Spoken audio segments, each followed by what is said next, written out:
بالله من الشيطان الرجيم. بسم الله الرحمن الرحيم. وقال نسوة في المدينة امرأة العزيز تراود فتاها عن نفسه قد شغفها حبا إنا لنراها في ضلال مبين. فلما سمعت بمكرهن أرسلت إليهن وأعتدت لهن متكئا وآتت كل واحدة منهن سكينا وقالت اخرج عليهن. فلما رأينه أكبرنه وقطعن أيديهن وقلن حاش لله ما هذا بشرا إن هذا إلا ملك كريم. صدق اللہ المولانا العظیم.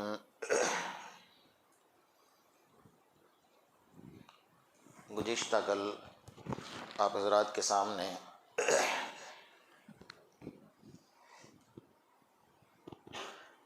سورہ یوسف کی 29ویں نمبر کی آیت پر گفتگو چل رہی تھی. یوسف اعرض عن ھذا واستغفری لذنبک انک کنت من الخاطئین.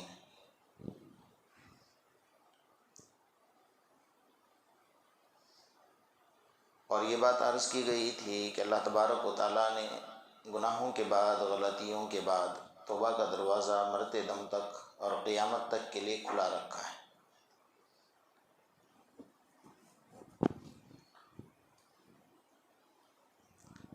ہم نے ہر وقت یہ سنا ہے کہ جنت کے دروازے کبھی کھلتے ہیں کبھی بند ہوتے ہیں، جہنم کے دروازے بھی کبھی کھلتے ہیں کبھی بند ہو جاتے ہیں. جیسا حدیث میں ہم سب کے آقا محمد الرسول اللہ صلی اللہ تعالی علیہ وسلم فرماتے ہیں اذا دخل رمضان فتحت ابواب الجنہ وغلقت ابواب جہنم وسلسلت الشیاطین. کہ جیسے رمضان کا چاند نظر آتا ہے تو اللہ تبارک و تعالی جنت کے سارے دروازے کھول دیتا ہے، جہنم کے سارے دروازے بند کر دیتا ہے.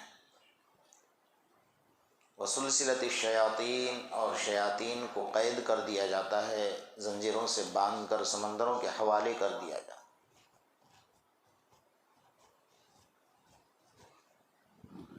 توبہ کے بارے میں کہیں بھی ایسا نہیں آیا کہ توبہ کا دروازہ رات میں بند ہوتا ہے صبح میں کھلتا ہے،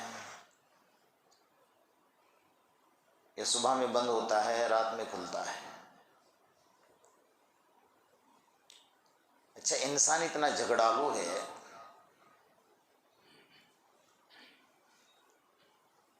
کہ اگر تھوڑی دیر کے لیے مان لیا جائے کہ اللہ تبارک و تعالیٰ سو جائے، اللہ آرام فرمائے، اس کو اللہ پوچھیں گے بھائی بندے تو نے میں نے توبہ کیوں نہیں کی گناہ کرنے کے بعد؟ تو یہ وہاں بھی جھوٹ بولے گا اللہ میں نے کی تھی. کہا کب؟ اللہ جو آپ آرام فرمائے تھے نا تب میں نے کی تھی. اللہ نے اس بات کو جڑ سے کاٹ ہی دیا کہ اللہ سوتا ہی لا تأخذہ سنۃ ولا نوم. تو انسان کو بہانہ کرنے کا کہیں موقع نہیں ملتا ہے. بہرحال یہ ایک لمبا عنوان ہے، اگر کبھی موقع ملے گا تو اس عنوان پر ہم جو گفتگو کریں گے. جو ضروری باتیں تھیں آپ حضرات کے سامنے آ چکی ہیں. اللہ پاک ہمیں سچے دل سے توبہ کرنے کی توفیق عطا فرمائے.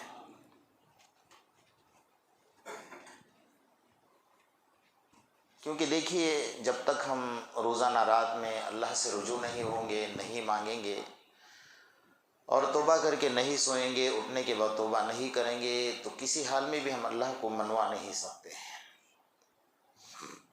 اس میں ہماری دنیا اور آخرت کا فائدہ ہے. بہرحال یہ بات چل رہی تھی کہ حضرت یوسف علیہ السلام کے ساتھ جو معاملہ ہوا، زلیخا نے جو بھی حالات پیدا کیے، اس معاملے کی بازار میں خبر پڑ گئی. وقال نسوة في المدينة امرأة العزيز تراود فتاها عن نفسه. کہ شہر کی ساری عورتوں کے اندر یہ بات پھیل گئی کہ یوسف کے ساتھ، اس نوجوان کے ساتھ زلیخا نے اپنی طرف سے اپنا دل مائل کر کے انہیں گناہ میں مبتلا کرنے کی کوشش کی ہے۔ قد شغفہا حبا، ان کی محبت میں وہ گرفتار ہو گئی۔ انا لنراہا فی ضلال مبین، ہم اس کو گمراہی دیکھتے ہیں، کھلی گمراہی کے اندر ہے۔ یہاں جو جملہ استعمال کیا ہے تراود فتاہا، فتح خا کا مطلب ہوتا ہے کہ اپنے غلام کو، اپنے اس نوجوان غلام کو، یعنی حضرت یوسف علیہ السلام کی چڑھتی جوانی کا دور تھا، زلیخا کی عمر کافی تھی۔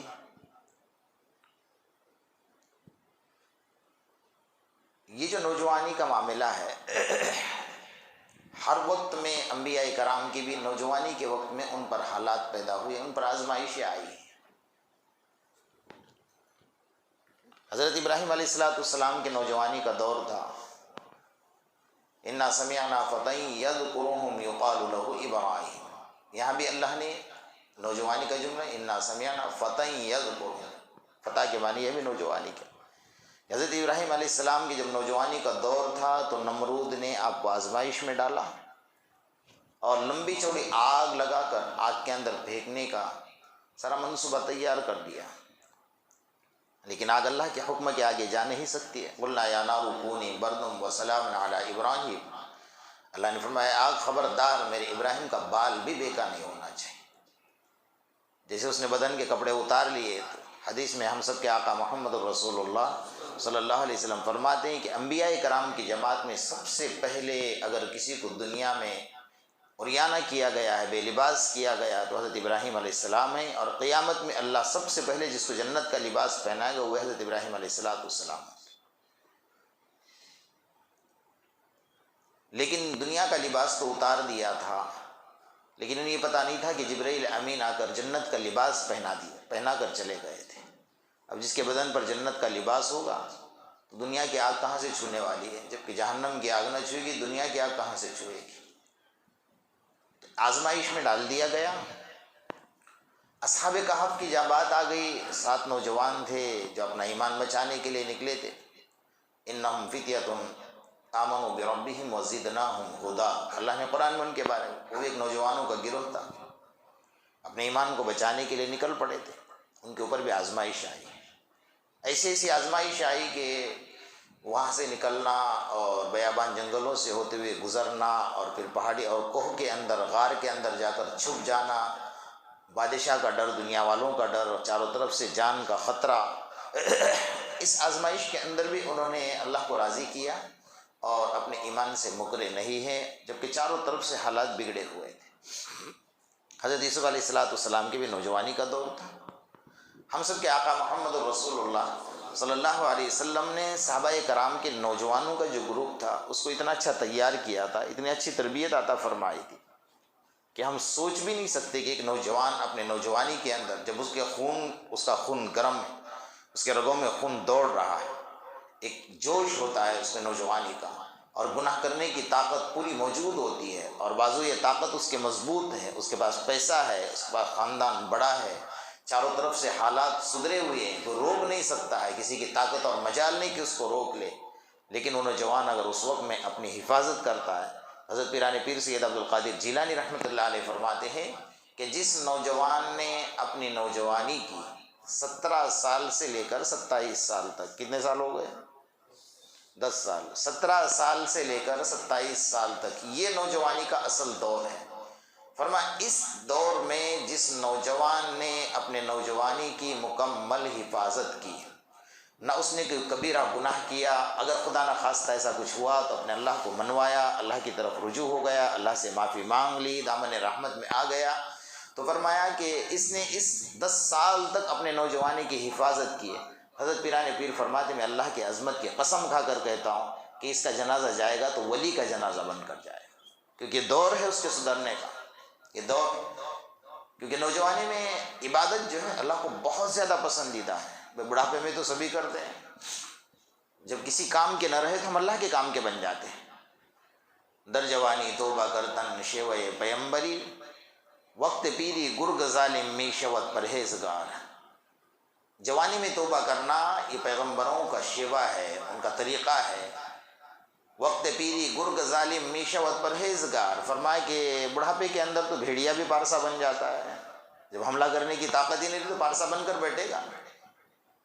ہم یہ سوچتے ہیں کہ گناہ کر لو، ابھی گناہ کرنے کا دور ہے، اور نیکیاں کرنے کا دور اس وقت آئے گا جب دنیا ہمارے ہاتھ سے چھوٹ جائے گی، اولاد پرواز کر جائے گی، دولت ختم ہو جائے گی، ہمارے ہڈیاں جھک جائے گی، اور ہماری کمر جھک جائے گی، بال سفید ہو جائیں گے، آنکھیں چلی جائیں گی، کان چلے جائیں گے، سب کچھ جانے کے بعد پھر ہم اللہ کے کام کے بن کر رہیں گے۔ ہو ہی نہیں سکتا۔ یہ بھی ہو سکتا ہے کہ تمہارے لیے توبہ کے دروازے اللہ بند کر دے، تمہیں توبہ کی توفیق ہی نہ دے، یہ سوچ کر تم گناہ کرتے رہو ساری زندگی اور تمہیں اللہ توبہ کی توفیق ہی نہ دے، اور ایسی حالت میں تمہاری موت واقع ہو جائے۔ اس لیے فرمایا جوانی کا جو دور ہے نا، بڑھاپے کے اندر آپ 10 نمازیں پڑھو گے، جوانی میں ایک نماز کے اوپر اللہ کو ثواب ہے۔ جوانی میں آپ کو ایک سجدے کے اوپر 2 سجدوں کا ثواب اللہ عطا فرمائے، جیسا حدیث میں فرمایا کہ بھئی انسان نکاح سے پہلے نماز پڑھتا ہے اس کو 1 نماز کا ثواب ملتا ہے، نکاح کے بعد نماز پڑھتا ہے اس کو 25 نمازوں کا ثواب ملتا ہے۔ اس لیے اب حقوق بڑھ گئے، پہلے اس پر صرف ماں باپ کا حق تھا، اب نکاح ہو گیا تو بیوی کا حق بھی آ گیا، ماں باپ کا حق بھی آ گیا، تو سارے حقوق کو سنبھال کر لے کر چلنا ہے، اللہ کے حقوق کو سنبھال کر لے کر چلنا ہے۔ اللہ نے درجات کو اس کے بڑھا دیا۔ تو نوجوانی کا دور جو ہوتا ہے ایک عجیب دور ہوتا ہے۔ اللہ کے رسول صلی اللہ علیہ وسلم نے نوجوانوں کو، صحابہ کرام کو ایسا تیار کیا تھا کہ جب ان کی باتیں ہم سنتے ہیں نا تو ہماری عقل کام نہیں کرتی کہ ایسا بھی ہو سکتا تھا۔ آپ صلی اللہ علیہ وسلم کے ایک صحابی حضرت سعد اسود رضی اللہ تعالیٰ، بالکل کالے کلوٹے تھے، ان کا لقب ہی پڑا تھا اسود، یعنی بہت زیادہ کالا، جیسا حجر اسود ہے، وہ تو جب جنت سے اترا تھا تو سفید تھا پورا، اتنا بھی سفید تھا کہ دودھ سے زیادہ سفید تھا، لیکن ہمارے گناہوں کو چوس چوس کر وہ کالا ہو گیا، اس لیے اس کا نام اسود پڑ گیا۔ تو یہ صحابی جو تھے نا، حضرت بلال کو بھی انہوں نے پیچھے ڈال دیا تھا، اتنے کالے کلوٹے تھے۔ تو نکاح کا ایک دن اللہ کے رسول صلی اللہ علیہ وسلم کی مجلس چل رہی تھی تو اچانک کھڑے ہو گئے، جذبہ آ گیا، کہا یا رسول اللہ ایک بات تو بتائیے۔ کہا کیا ہوا؟ کہ یہ میرا کالا پن مجھے جنت میں جانے سے روکے گا؟ تو اللہ کے رسول خاموش ہو گئے کہ ایسا سوال کیوں کر رہے ہو میرے لاڈلے؟ اللہ کے رسول میں کالا ہوں، اتنا کالا کلوٹا ہوں، اللہ نے کلر میرا بنایا ہوا ہے، میرے ہاتھ کا تو نہیں ہے نا، جہاں رشتہ لے کر جاتا ہوں تو کوئی رشتہ دینے کے لیے تیار نہیں ہے۔ کہے تو بہت کالا کلوٹا ہے بھائی۔ آج تو ماحول کیسا ہے دیکھ رہے ہیں نا، حسن و جمال چاہیے، خوبصورتی چاہیے، اندر سے کتنے بھی گندے ہو، اخلاق کے بدتمیزی والے ہو، سب اخلاق کے گندے اور کردار کے گندے سب کچھ ہو، لیکن اوپر سے خوبصورت ہونا چاہیے۔ لڑکی لڑکوں کو پسند کرنے کے لیے تیار نہیں، لڑکے لڑکیوں کو پسند کرنے کے لیے تیار نہیں، خاندان دیکھنا ہے، حسب نسب دیکھنا ہے، مال دولت دیکھنا ہے، حسن و جمال دیکھنا ہے، بس اسی کے اوپر ایک موازنہ چل رہا ہے دنیا کا۔ آج کل تو ہائٹ بھی ماپتے ہیں، اس کی ہائٹ جو ہے 3 انچ کم ہے مجھ سے، ماشاءاللہ۔ عجیب ماحول نکالا ہے، عجیب ماحول نکالا ہے۔ ہمیں فیشن پرست چاہیے، ہمیں اونچے اونچے چپلوں کے اوپر چلنے والی چاہیے، ہمیں بال کٹوانے والی چاہیے، ہمیں ناخن بڑھانے والی چاہیے، ہمیں آقا کے خلاف چلنے والی چاہیے۔ ہم نے اس کو اپنایا دنیا میں۔ تو فرماتے اللہ کے رسول جہاں رشتہ لے کر جاتا ہوں تو بہت کالا کلوٹا ہے، کوئی رشتہ ہی نہیں دیتا۔ تو میں نے سوچا کہ آج سوال کر لوں آپ سے کہ کالا پن مجھے جنت میں جانے سے روکے گا؟ تو اللہ کے رسول نے بجائے اس کے کہ ان کو کوئی جواب دے، آپ نے فرمایا جاؤ مدینہ میں بہت اچھا گھرانہ ہے، عقل مند ہے اور پڑھا لکھا گھرانہ ہے۔ اللہ کے رسول نے فرمایا عقل مند ہے، بہت اچھا گھرانہ ہے، انصار کی لڑکی ہے، وہاں جا کر میرا نام لو کہ محمد الرسول اللہ صلی اللہ علیہ وسلم نے بھیجا ہے اور کہا ہے کہ آپ کی لڑکی سے ان کا نکاح کرانا ہے۔ فوراً اللہ کے رسول نہیں دے گا مجھے کوئی؟ تو بولا آپ جاؤ، میرا نام لے کر تو جاؤ۔ اب بیچارے سب جگہ تھک کر آئے ہوئے تھے تو پتا تھا کہ یہاں سے بھی واپس ہی آنا ہے، تو گئے۔ تو وہاں والد محترم لڑکی کے باہر بیٹھے ہوئے تھے تو ان سے جا کر بات کی، بھائی میں نکاح کا پیغام لے کر آیا ہوں۔ آج کل ماشاء ہمارے دلہے میں کا حال کیا ہوتا ہے پتہ ہے نا، شادی کے دن تو پسینہ پوچھنے والے اتنا پریشان کرتے ہیں نا آگے پیچھے جی، کہ اس کو نہ نماز پڑھنے دیتے ہیں نہ کیا پتہ نہیں، وہ بھی بیچارہ بیوٹی پارلر ہو کر آتا ہے۔ اللہ ہماری حفاظت فرمائے۔ ہمارے آج کے نوجوان کہاں کھو گئے، کہاں چلے گئے؟ آپ کا ایک امت کا سرمایہ ہے، امت کا اثاثہ ہے۔ آج سمجھ لیجیے سارا کفر متحد ہو گیا ہے اسلام کو ڈھانے کے لیے، وقالت الیہود لیست النصارى علی شیء وقالت النصارى لیست الیہود علی شیء، یہودی اور نصارہ کبھی ایک نہیں ہو سکتے، ایک دوسرے کے جانی دشمن ہیں، لیکن آج تعجب کی بات آپ کو سناؤں کہ ایک ہو گئے ہیں۔ اس لیے ایک ہو گئے ہیں کہ ان کو اسلام کو ڈھانا ہے، اسلام کو آگے بڑھنے نہیں دینا ہے، اسلام کو روکنا ہے۔ انہوں نے یہاں تک سازش کر دی ہے یہودیوں نے اور نصارہ نے کہ ہمارے نوجوان لڑکیوں کی اگر قربانی دینا ہے تو دے دیں گے، لیکن اسلام کو روک لیں گے۔ یہاں تک کھڑے ہو گئے ہیں اور ہمارا نوجوان کھو چکا ہے۔ میں ایک بار کشمیر گیا ہوا تھا سفر میں، تو پہاڑی سے ہم اتر رہے تھے، ایک مسجد کی سنگ بنیاد تھی، تو وہاں مسجد کی سنگ بنیاد ڈال کر ہم جب پہاڑی سے اتر رہے تھے تو وہاں کے ایک مولانا ہمارے ساتھ تھے، نوجوان تھے، بڑی محنت کر رہے تھے۔ تو اچانک ایک نظر پڑی کہ 4 لڑکیاں بالکل خوبصورت حسن و جمال والی 2-3 لڑکوں کو لے کر بیٹھی ہیں۔ تو انہوں نے گاڑی روکی، کہا یہ منظر دیکھو، یہ ہمارے کشمیر میں ماحول چل رہا ہے۔ ان کا کیا ہے؟ کہا کہ یہ لڑکیاں ہیں، یہ اصلی شیعہ ہیں اور ہمارے یہاں کے نوجوان لڑکوں کو بہکانے کے لیے آئی ہوئی ہیں۔ اتنے ساری بکس کتابیں ان کے پاس تھی اور سمجھا رہے ہیں کہ ہمارا مذہب سچا ہے، ہمارے مذہب کی طرف آ جاؤ۔ یعنی انہوں نے اندر کی بات یہاں تک بتا دی کہ اگر ہمارے ساتھ، ہمارے جسم کے ساتھ آپ کو کھیلنا ہے تو کھیل بھی سکتے ہیں، لیکن اسلام چھوڑ کر ہمارے مذہب میں آ جاؤ۔ یہ سازشیں چل رہی ہیں، مکمل سازشیں چل رہی ہیں، اور ہمارا نوجوان آرام سے سویا ہوا ہے، فیشن پرستوں میں پڑا ہوا ہے۔ آپ اسلام کا بہت بڑا سرمایہ ہو، اتنا سمجھ لو کہ کفر ایک ہو چکا ہے، سارا کفر ایک، جبکہ ان کے مذہب الگ ہیں، سب کے مذہب الگ الگ ہیں، سب کے عقیدے الگ الگ ہیں، سب کے خدا الگ ہیں، ہر کام کرنے والا ان کا ایک ایک خدا ہے۔ ہم تو سب مل کر سارے دنیا میں، جس دنیا کے کونے میں مسلمان رہتا ہو، اس سے پوچھو کہ تیرا خدا کون ہے تو وہ کیا کہے گا؟ اللہ۔ سب کے زبان سے ایک ہی لفظ نکلے گا، میرا خدا اللہ ہے۔ اور ان کو پوچھو تو کہ ہمارا یہ خدا ہے، اس کا یہ خدا ہے، اس کا یہ خدا ہے، اولاد دینے والا الگ ہے، روزی دینے والا الگ ہے، مصیبتیں حل کرنے والا الگ ہے، کاروبار کرانے والا الگ ہے، سب خدا ان کے الگ الگ ہیں، لیکن ہمارا خدا تو کتنا ہے؟ ایک ہے، لیکن ہم الگ الگ ہو چکے ہیں۔ ہم نے اپنے پلیٹ فارم الگ الگ بنا دیے، کوئی سنی، کوئی تبلیغی، کوئی جماعت اسلامی، کوئی اہل حدیث، پتہ نہیں کہاں کہاں بٹ گئے ہم لوگ۔ جہاں اسلام کا معاملہ آتا ہے نا تو سارے دشمن اب ہمارے مسجد پر حملہ کرنے کے لیے آ جائے تو یہ دیکھتے ہیں کہ بھئی مسجد کس کی ہے، سنیوں کی ہے، جماعت اسلامی والوں کی ہے، تبلیغ والوں کی ہے، اہل حدیث کی، ان کے نظر میں مسجد ہے۔ ہم پر حملہ کرے تو کیا مسلمان ہے؟ وہ تھوڑی دیکھیں گے یہ کون سا مسلمان ہے، مسلمان ہے نام کا۔ ہم بٹ چکے ہیں، اللہ پاک ہماری حفاظت فرمائے۔ تو اللہ کے رسول صلی اللہ علیہ وسلم کے صحابی وہاں گئے، کہا کہ اللہ کے رسول نے بھیجا ہے، تو انہیں یقین نہیں آ رہا تھا۔ کہا جاؤ میں اللہ کے رسول سے بات کر لوں گا، تو بیچارے مایوس ہو کر لوٹے وہاں سے، پھر آگے غصے میں، اللہ کے رسول نے منع کیا تھا کہ آپ مت بھیجیں، میرا مذاق اڑائیں گے لوگ۔ کہا کیا ہوا؟ تو کہا کہ میں وہاں گیا تو انہوں نے منع کر دیا، حالانکہ انہوں نے منع نہیں کیا تھا، غصے میں آ کر بول رہے تھے۔ انہوں نے یوں کہا تھا کہ میں اللہ کے رسول سے مشورہ کروں گا، کہ اللہ کے رسول کی بات ٹال نہیں سکتے تھے صحابہ کرام، لیکن اللہ کے رسول نے ایک جملہ استعمال کیا تھا کہ لڑکی بڑی عقل مند ہے، پڑھی لکھی ہے، ہوشیار ہے۔ اس نے گھر کے اندر سے سنا، تو جب یہ صحابی واپس گئے نا تو لڑکی باہر نکلی، ابا جان آپ نے کس کے حکم کو ٹال دیا؟ کہا بیٹا وہ بہت کالے کلوٹے ہیں۔ کہا وہ آقا کے بھیجے ہوئے ہیں۔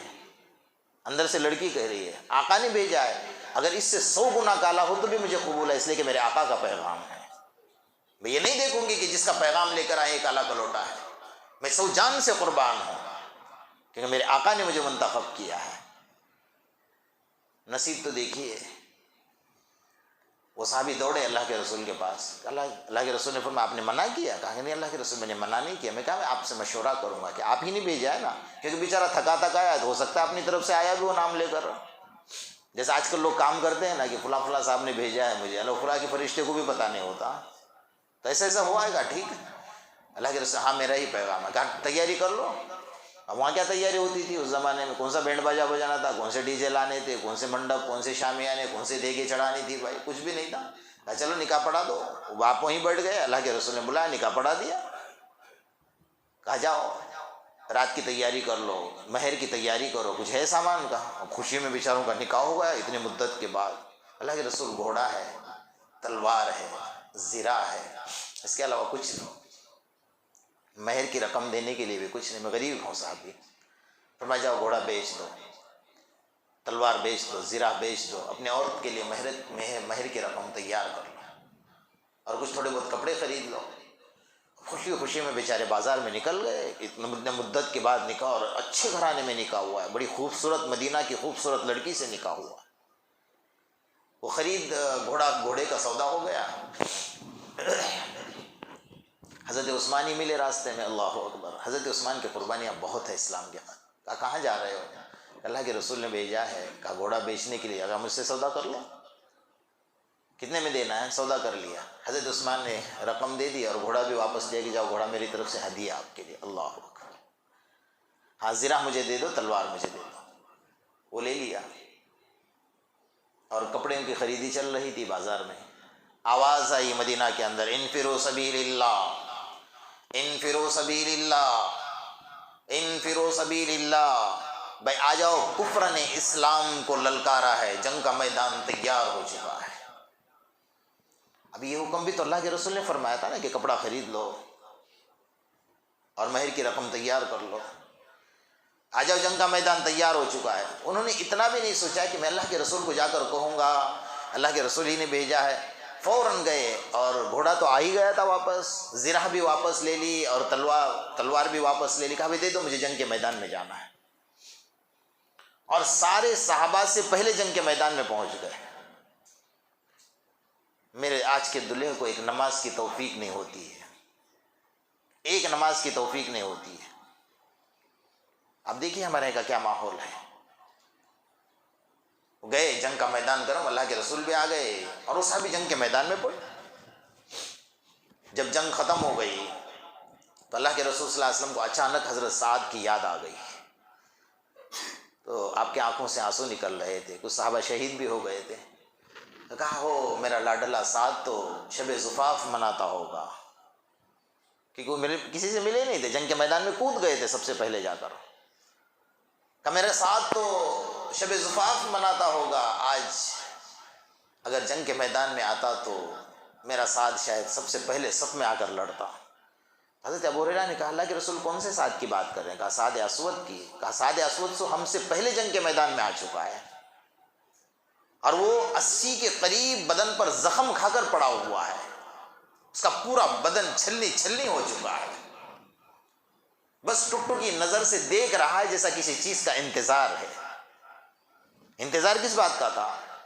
کہا انہوں نے اپنی زندگی میں دعا کی تھی کہ یا اللہ جب میری موت واقع ہو تو اس وقت میں صرف آخری دیدار مجھے میرے آقا کا کرا دے. وہ انتظار تھا. کہا جاؤ میرے لاڈلے کو لے کر آ جاؤ. اللہ کے رسول دنگ رہ گئے. کہا تو جنگ کے میدان میں آ گیا؟ کہا میں نے حکم دیا تھا کہ جاؤ سامان خرید لو. سب کچھ چھوڑ کر آ گیا. کہا کوئی بات نہیں، چلے. اللہ کے رسول صحابی گئے تو جب بدن کو اٹھانے کے لیے ہاتھ لگایا تو پورا ہاتھ بدن کے اندر چلا گیا.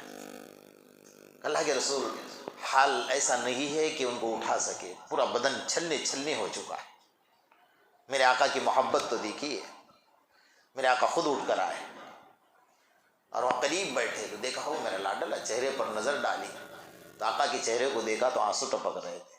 اللہ کے رسول پر بھی قربان جائیے، کتنے صحابہ پر شفیق تھے آپ، کتنے مہربان تھے. آپ نے ان کی گردن کو اٹھایا اور اپنی پنڈلی کے اوپر رکھا اور پنڈلی پر رکھا اور ایسا چہرے پر نظر ڈالی. دیکھ رہے تھے تو دیکھتے دیکھتے میرے آقا کے آنسو ان کے چہرے پر ٹپکے. جیسا آنسو ٹپکا ادھر روح نکل کر اللہ کو پرواز کر لی. کہ دعا کی تھی کہ اللہ مجھے میری جب روح نکالے تو آخری دیدار مجھے میرے آقا کا کرا دینا. اللہ نے قبول فرما لیا. اب آگے کیا ہوا؟ شہید کو غسل تو نہیں دیا جا سکتا، اس لیے کہ وہ اپنے خون کے قطرات کے ساتھ اللہ کے پاس جاتا ہے. شہید زندہ ہوتا ہے قبر میں. انہیں کپڑے میں لپیٹا گیا، کفن میں.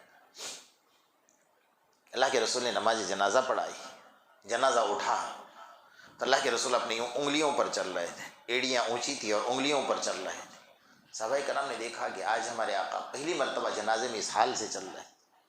پوچھا یا رسول اللہ صلی اللہ علیہ وسلم آپ آج عجیب طریقے سے جنازے میں چل رہے ہیں.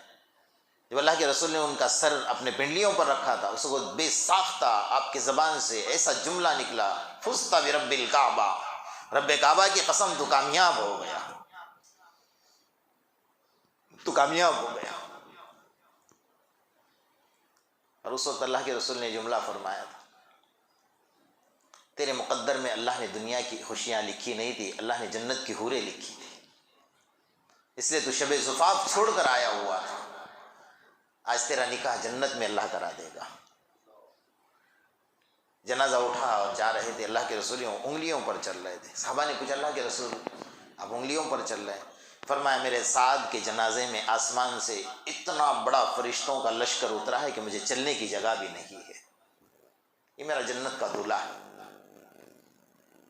میرے دوستو، یہ وہ صحابہ کرام تھے، یہ نوجوان تھے، انہوں نے اپنی نوجوانی کی قربانیاں اسلام کے خاطر اس طریقے سے دی ہے۔ کوئی آج ہم سوچ بھی نہیں سکتے کہ ایسا ہو سکتا ہے۔ آج تو ہمیں دادی یاد آتی ہے، نانی یاد آتی ہے، ہمارے خاندان یاد آتے، نہیں میرے خاندان نے یوں کیا میں کروں گا۔ اسلام کی دھجیاں ہم نے اڑا دی ہیں، سنتوں کا زندہ جنازہ ہم نے نکالا ہے، بس تیار نہیں کوئی بات سننے کے لیے۔ اگر کہو تو آج ہماری مسلمانوں کی لڑکیاں دیکھیں خودکشی کر کر کے اپنی جان اللہ کے حوالے کر رہے ہیں، اس کا ذمہ دار کون ہے؟ آج کا نوجوان ہے، جو مالداروں کی لڑکیاں تلاش کرتا پھر رہا ہے، جو خوبصورتی اور حسن و جمال تلاش کرتا پھر رہا ہے، عجیب ماحول سے گزر رہا ہے۔ تو آپ معاشرے پر رحم کیجیے کہ قیامت کے میدان میں ہم سب کو اللہ کے سامنے اس کا جواب دینا ہوگا، اس لیے اپنی نوجوانی کو ضائع مت کیجیے، یہی وقت ہے اللہ کو راضی کرنے کا، اللہ کے مقبول بندے بننے کا، اور اس کے علاوہ کہیں کامیابی ہے ہی نہیں۔ آپ سمجھ لیجیے، ہم چاروں طرف دنیا میں گھومیں گے، آخر ہمیں آنا ہوگا اللہ کے دربار میں، اس کے علاوہ کوئی راستہ ہمارے پاس ہے نہیں۔ تو جب ہم گھوم گھوم کر آئے، دور دور سے آئے، تو اس سے بہتر سیدھا راستہ ہمارے پاس ہے، ہم سیدھے راستے سے آ جائے۔ وَتُرَاوِدُ فَتَاحَ عَن نَفْسِ، کہ حضرت یوسف علیہ السلام جو انہوں نے کہا کہ اپنے نوجوان غلام کو اپنی طرف مائل کرنے کی کوشش، حضرت یوسف علیہ السلام نے اپنے نوجوانی کی حفاظت کیسے فرمائی، بھاگے دوڑے، کہا نہیں مجھے تو بچنا ہے، اللہ تبارک و تعالیٰ کا ڈر ہے، قال معاذ اللہ، میں اللہ کی پناہ میں آ جاتا ہوں۔ ہم اس طریقے سے اللہ کو اپنا وکیل بنائیں، اللہ کے پناہ میں ہم لوگ آ جائیں، اور اللہ تبارک و تعالیٰ سے ہم توبہ کریں۔ ایک نوجوان، میں نے اس سے پہلے آپ کو سنایا تھا، ایک نوجوان سچی توبہ کرتا ہے، سچے دل سے توبہ کرتا ہے، میرا اللہ اتنا خوش ہوتا ہے کہ خوشی خوشی میں اللہ تبارک و تعالیٰ مشرق سے مغرب تک جتنے قبرستان ہیں سارے قبرستان والوں کا 40 دن عذاب اٹھا لیتا ہے۔ اس سے بڑھ کر اور کیا چاہیے؟ میرا ایک نوجوان، روزانہ ایک نوجوان توبہ کر لے تو 40 دن کے حد تک چل رہا جائے تو قبر والوں کو قیامت تک عذاب ہی نہیں ہوگا۔ ہمیں توبہ کرنے میں جاتا کیا ہے؟ ہمیں رجوع ہونا تو ہے اللہ کی طرف۔ اللہ تبارک و تعالی ہم تمام کو سچی پکی توبہ کی توفیق نصیب فرمائے۔